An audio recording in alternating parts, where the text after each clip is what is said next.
Hey everyone, welcome back. I'm doing another writing session on the ballet today. Thank you so much for your feedback on the last video that I did. I'm in a terrible habit of not actually talking when I'm writing. I kind of get in the zone. So in this video, I'm going to try and actually talk you through my process a little bit more than I did in the last one, in that I think I was basically silent for pretty much the 2-hour kind of writing session. For this one, Sophie is looking for something, a piece which has a lot of continuity, a sense of travelling forward, always kind of moving forward. Before I put the camera on, I've devised a kind of set of chords which I think are going to be the sort of starting place of the piece. I'm just going to play them for you now.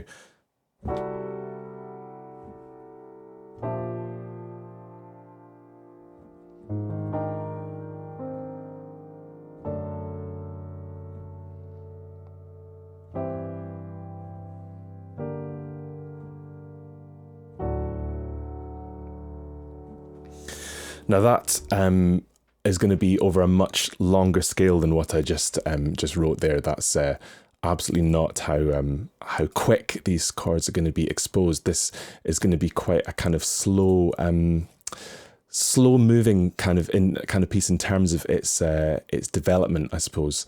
In that, I think essentially the first 30 seconds of the piece is going to be this chord here. And then it's going to toy with the idea of the next chord, then back to it. The kind of example pieces which Sophie did send for this one has a kind of minimalist idea. So I'm just going to do a little bit of sketching now. I'll try and talk you through what my kind of thoughts are as I'm going. I've got some manuscripts here already with some scribbles on it from past projects. I mean, this is kind of the way that I work, is that I always have manuscripts available. I can just quickly move my keyboard and then can just scribble down ideas, but I'm kind of primed and ready for some sketching.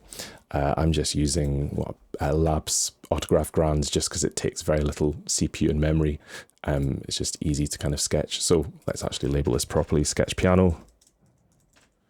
And let's get underway with this sense of continuity, traveling forward, moving forward, more uplifting piece than what I did yesterday. So here's these chords again. I'm just going to start seeing what I want to kind of do.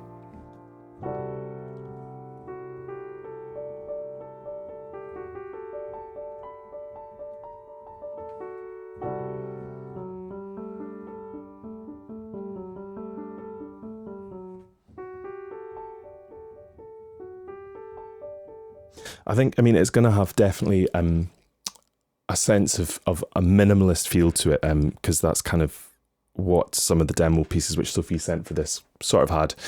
So I think this is not going to be, completely Steve Reich, John Adams, but it's going to have definitely a minimalist sort of feel to it. So I mean, I think I really need to kind of create what the sort of the main sort of crux or theme or motif sort of is.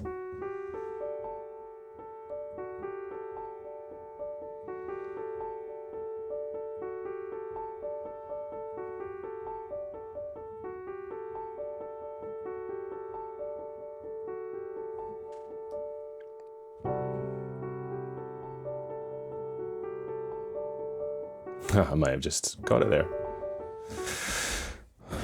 I always like to just write down my ideas.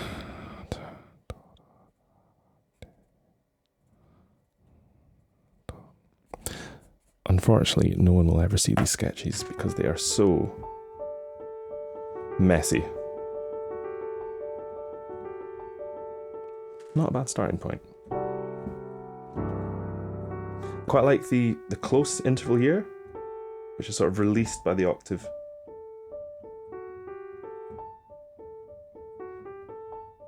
Has a quite nice shape to it, I think.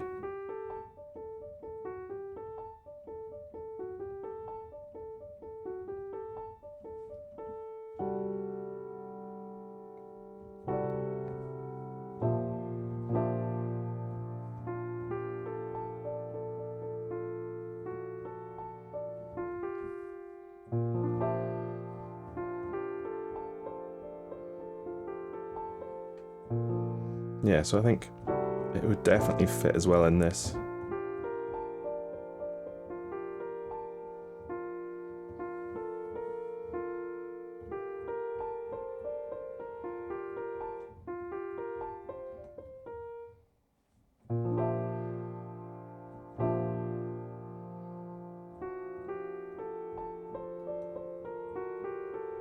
I don't mind that F sharp still being in there actually.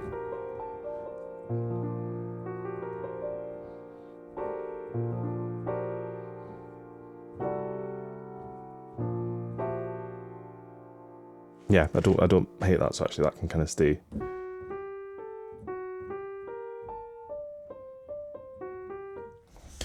Then second version. I do want to keep a sense of some sort of tension in it, because at the end of this movement, one of the characters is meant to pass away.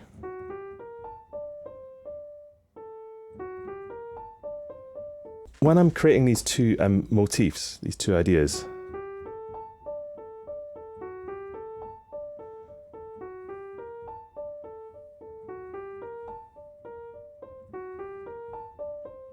I'm trying to keep the same shape. It's sort of the identifiable feature, I guess, of what this motif is. So it's 3 stepwise motion, a leap of an octave, and then wide descending intervals is essentially what this is. 3 up, a big leap, and then wide intervals descending. So when I come to kind of reharmonize it, I want to keep the same attributes. So 3 stepwise upward, pretty much, wide interval,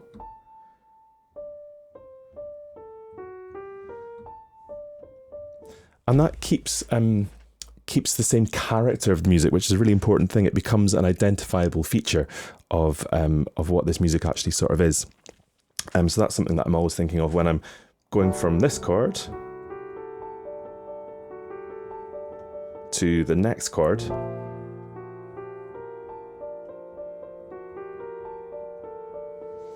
How do I keep the two ideas the same but still developing? So that's my technique for that, is really analysing what the sort of identifiable features are. There, I'm talking about my process, not just in my head. It's actually quite nice to sort of say it out loud, I suppose, which is quite good. Okay, I'm going to just start sketching some stuff on the keyboard here. I'm just going to use guide piano. I'm not going to orchestrate it at all yet. Be a bit quicker. It's got a nice flow to it. Okay.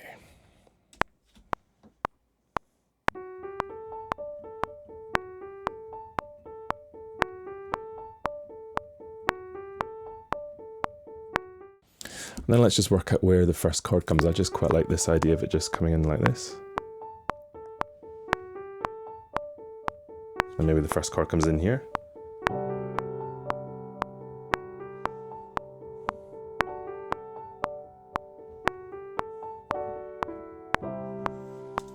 Okay, so yeah, I think the first chord is going to come in here.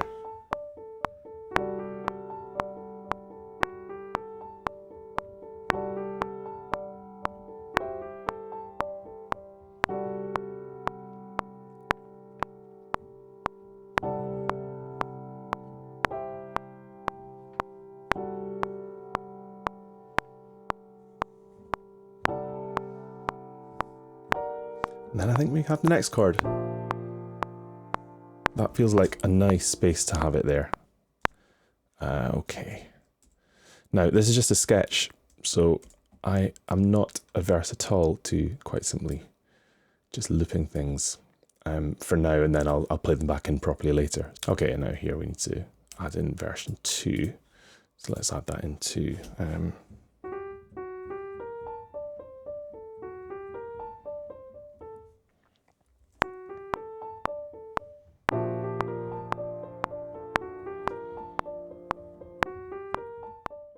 I'm just going to do that again. I quite like that idea that I did of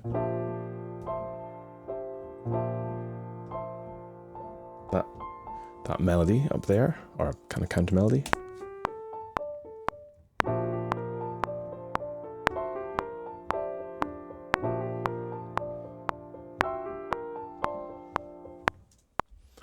Doesn't it sound so rubbish when it's just 2 pianos? But I think this is a really important thing for me to do, is just to really be able to hear just what the harmony is, and really to see it in its kind of nuts and bolts before orchestrating it, which I will come to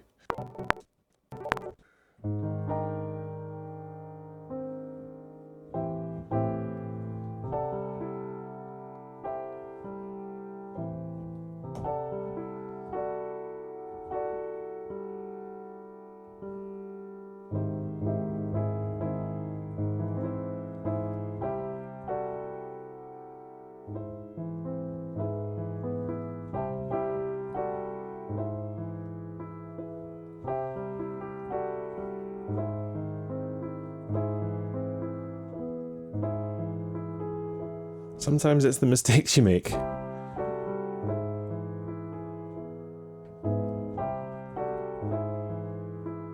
Now, is that too quick a change too soon? You know, it moves tonality very, very, very much.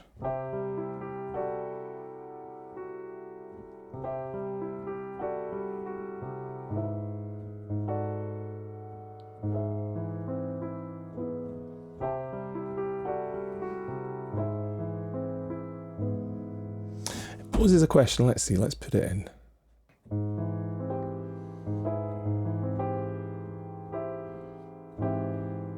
Oh, come on, that's too dissonant.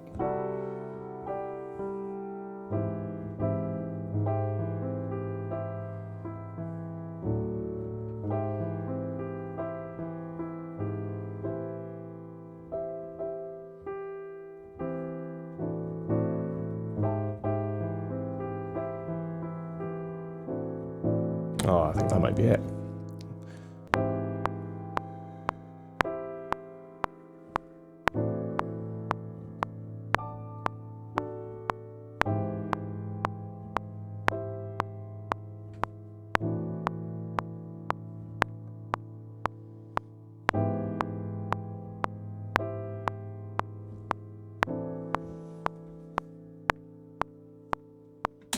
Okay, so that was a good one, so we'll keep that, get rid of the rest.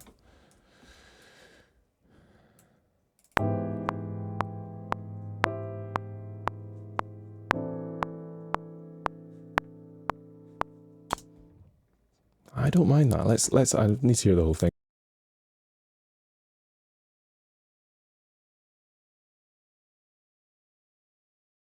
It's actually going to leave a note to myself, build up intensity, because I think here it really needs to kind of grow out of that tension and then become something much bigger. So maybe this is where we kind of have the full statement of the chords that I created before.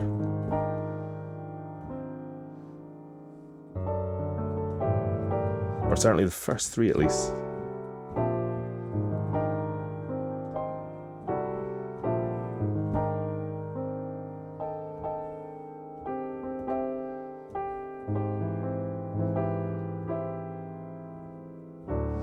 I think I'm going to keep coming back to that chord. I think that chord, which was a total accident, you know, my fingers just kind of slipped into the wrong key. I think I'm going to keep coming back to that for sure. Okay, so I think this is kind of going pretty well. I mean, it's unbelievably simple music, and I think that's kind of a really critical thing for me to always try and remember. I used to overload my music with tons and tons and tons of material and everything going on all over the place in this sort of music and in my classical kind of world as well. And actually, as I've kind of got older, I just realised that the simplest ideas are the best things. So here it's essentially, and then chords. It gives me a really simple, clear bedrock to be able to develop on. I can make sure this is saved. Okay, so I think here we really need to think about intensity building up after this opening section. I think to build up intensity, I need to think about my pace of harmonic change.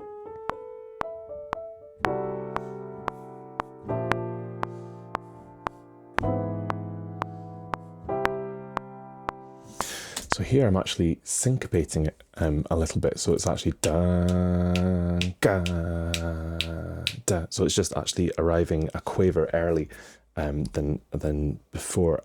It might be too quick a change, but I'm just going to kind of keep working on this a little bit. I'm still using the same chords that I have here and the new kind of dissonant chord as well.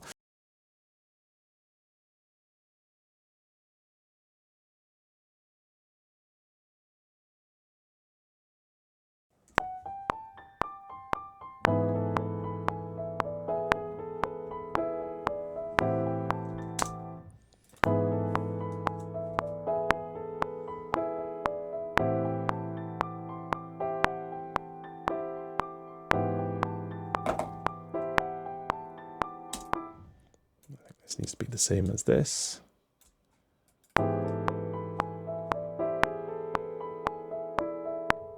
Yeah, great dissonance. And then here, I think we're just going to arrive at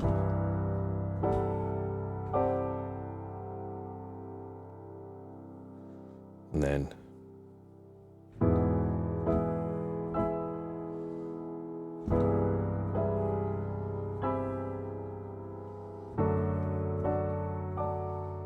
so yeah. In fact, let's just write this now.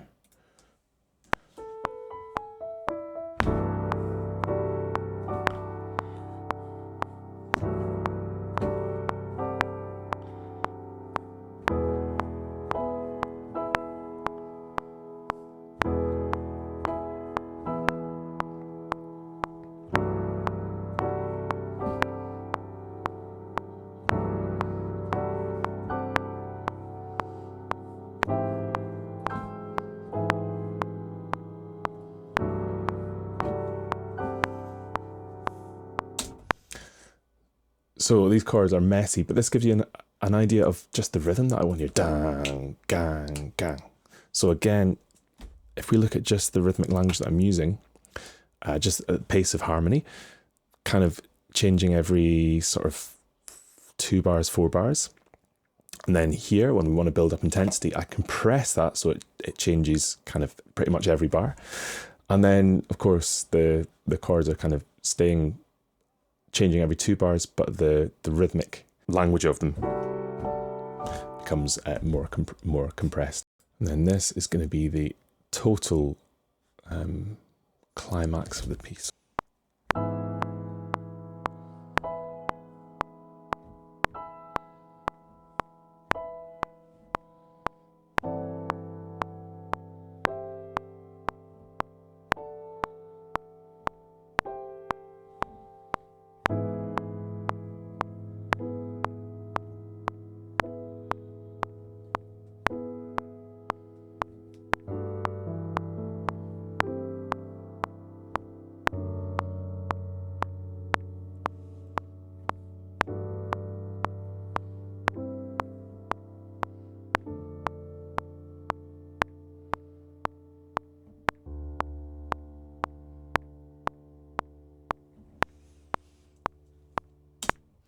So I made a very, very subtle change to the chords there in the very end. So we're going from E major in first inversion to the kind of original C plus D chord. And the last time that I resolved it to a D minor over F, which is the first time we had that chord.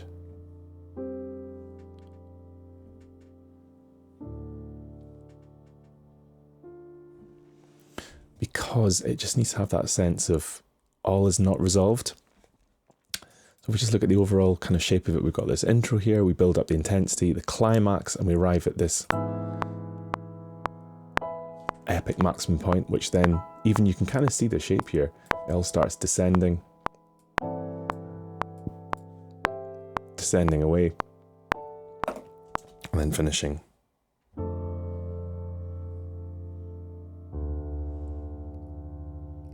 And then that comes in at just under 3 minutes. That's fine. That is on brief. Thank God. Okay, let's start orchestrating this now. Just to be really, really clear, this is all just going to be placeholder stuff. There's going to be a lot of rough edges. This is just so I can get approvals from Sophie as quickly as possible. And then once she's approved it and happy with the structure of it and the actual kind of music, then I'll come back and mix it and make everything sound much better than it will do after this process. This is just really a very rough mock-up that Sophie is going to be getting. Okay, so an instrument I really enjoy using, actually, just for string mock-ups, is the Crow Hill Company R&D Strings, which, if you haven't used them, well worth a go. They are free, you just have to give up your email address, and I honestly think that the quality of them is absolutely brilliant. Let's open this up here. I haven't tried out, they've got a new instrument, actually I can't remember what it is. Some percussion instrument. But really that sound is great. So what I'm going to do is I'm going to copy in some of the sketch piano into here, but I'm going to get rid of the bottom part, so it's just they're just going to play the top part. And what I'm going to do, I'm just going to add a reverb to it, just because that'll really help kind of blur the edges a little bit. So let's open up Pro R2 and let's just put in like a bit of a space.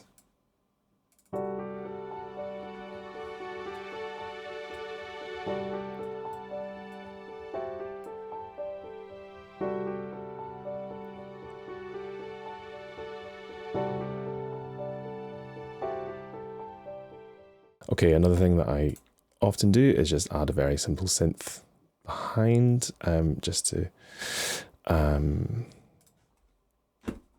give it a sense of space and to make the harmony a little bit clearer. So we're just layering stuff up together here again.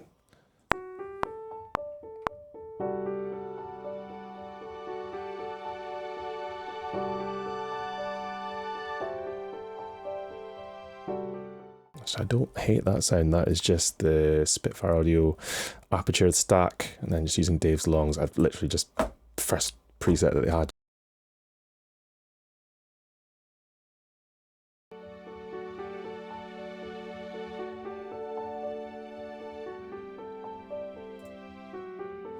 Amazing how a bit of reverb just makes everything just sound so much better.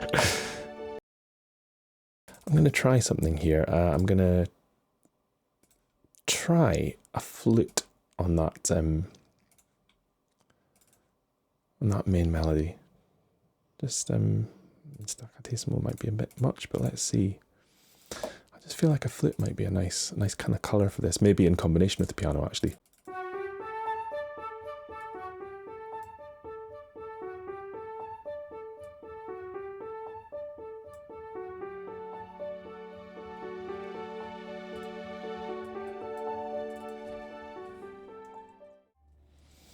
Okay, so one thing which Sophie wants is for this to sound in some ways similar to the grief section, which is coming after this, and that features a solo cello. So I'm going to try and add a very, very simple solo cello part, just so this feels related to what comes later.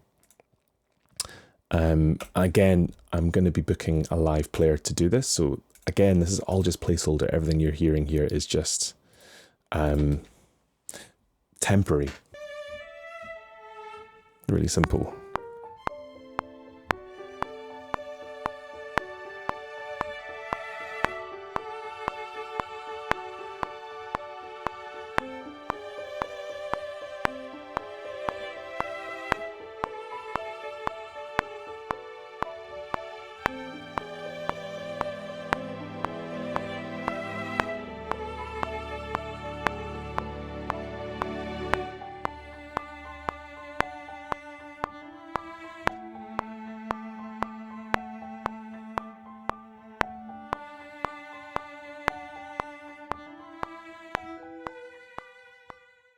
I'm really enjoying this session.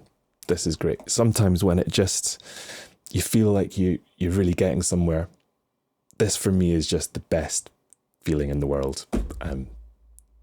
To be able to sit and write music and I know that it's going to be performed. I feel so privileged and so lucky, and this feeling right now is why I do music, literally. Soppy moment over. Okay. So we're going to get the violins to start playing the main melody, but staccato.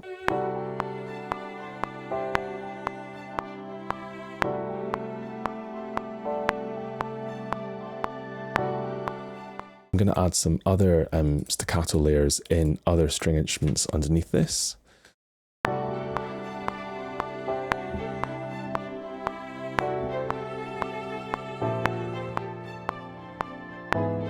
Not perfect, but as a placeholder that'll probably do.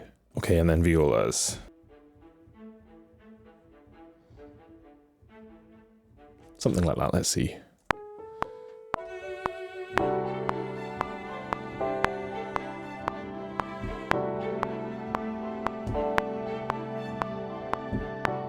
Now I'm going to cheat, and I'm going to record in all the automation for all the strings in one go.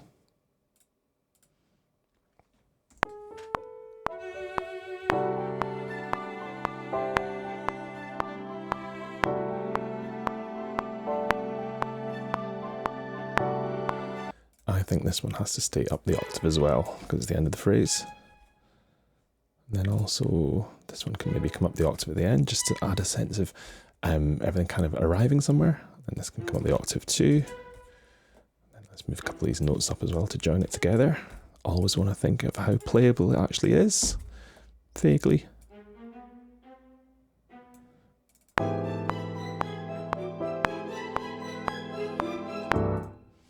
Okay, we'll take that down the octave because that's too extreme, and we'll take this one.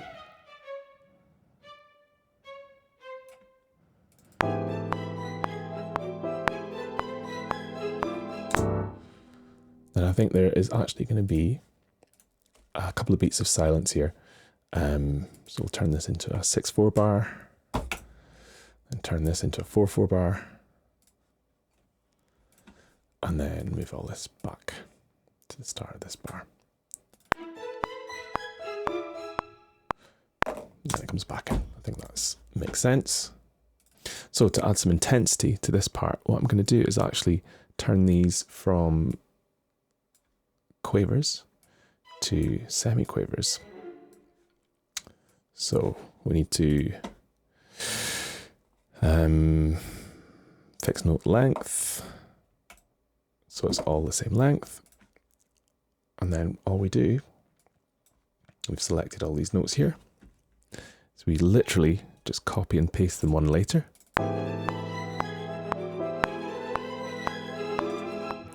So now very quickly,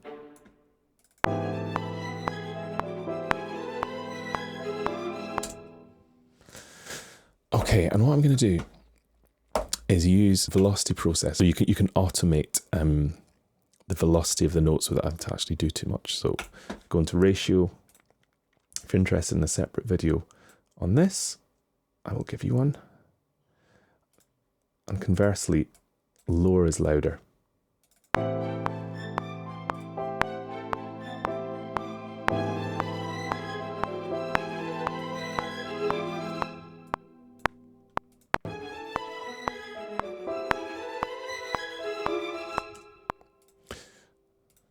So all that does is it basically kind of works like a compressor and makes quieter notes louder, essentially. But if you're interested in a separate video, I will show you how to do that another time when I'm not in such a rush to finish this piece.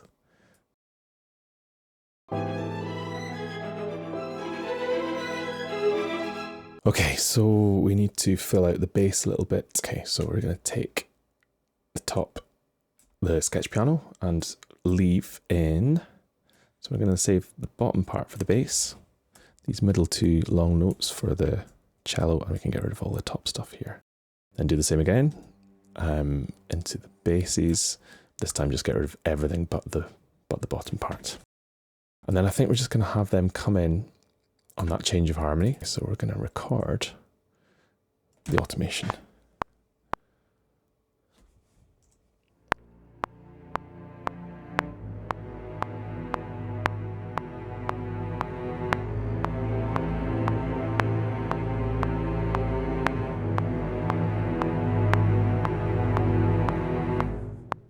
What a tremendous sound that is. Okay, we need to add a little bit of kind of percussion to this. Okay. I'm actually feeling a little bit of like xylophone or something, just to kind of hold the whole, link the whole thing together. While this is loading in, go subscribe to the channel.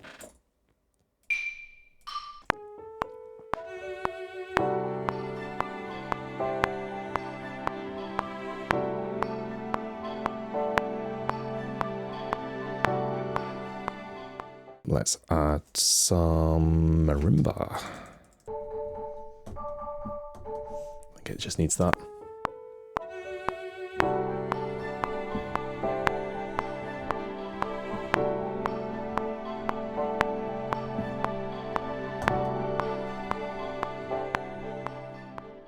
I think we need some kind of shaker or something.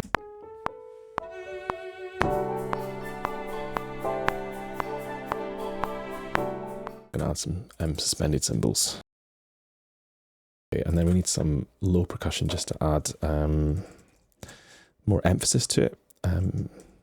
So let's just get some Abbey Road low percussion in here. Again, while this is loading, you know what to do. Get subscribing. Amazing samples here. Okay, maybe some anvils or something.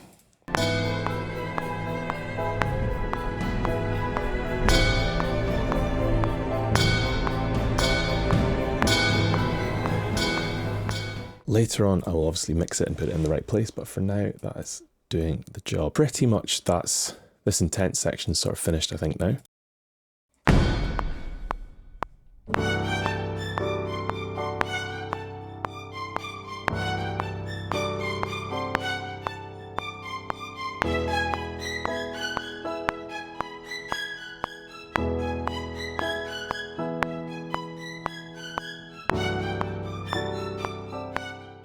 Do you know what? I'm just going to put violin 2 for now an octave lower. It might end up get it to do something different, but for now, I think an octave lower is quite valid.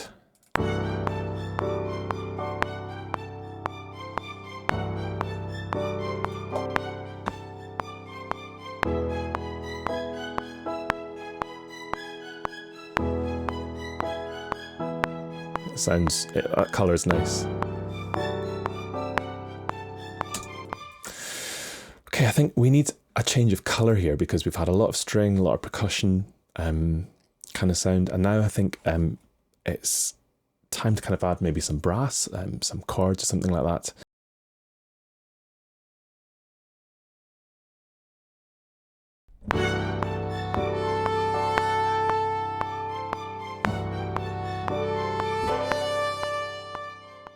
Okay, and then I'm going to record it in horn 2, which is going to go underneath that.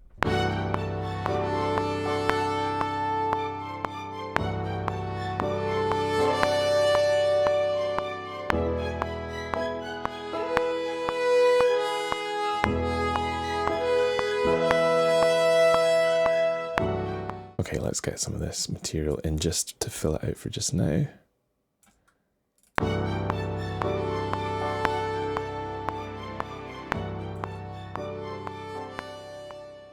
I'm just going to improvise. This might be absolutely rubbish, but let's see what kind of happens.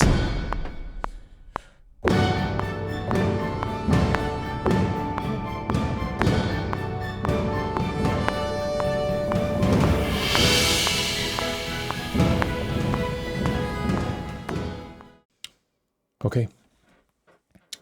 My goodness, what time is it? I've now been sat here for 2.5 hours. Much longer piece than what I was doing yesterday. I'm just going to play this back to you. This is, of course, completely rough and unready and unmixed, but I need to get this off to Sophie as quickly as possible. There's lots in the climax I need to add, different layers I need to add. The intensity needs to build up a little bit here, and I need to just sort out the ending. But for now, this is enough of an idea of where I think this movement could be. So here is what I've done over the last couple of hours.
there's anything, I can't leave it at that.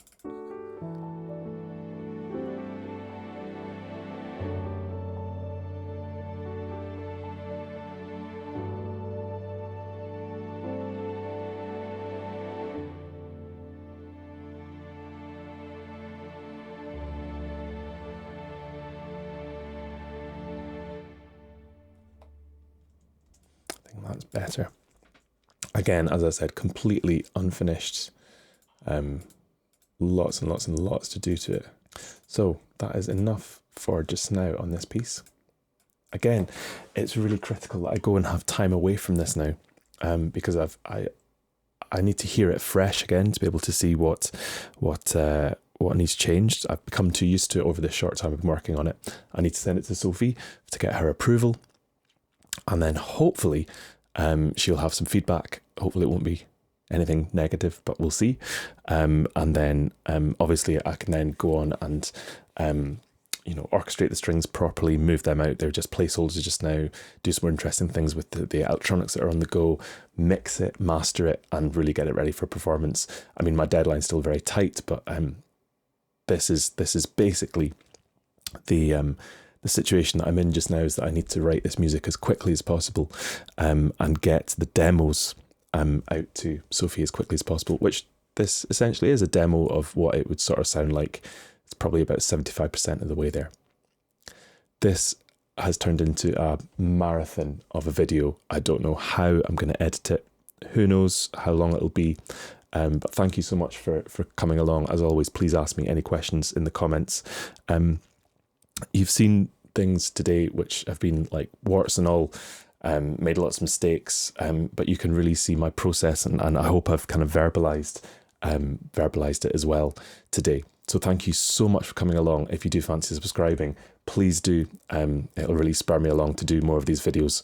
But thank you so much, and see you next time.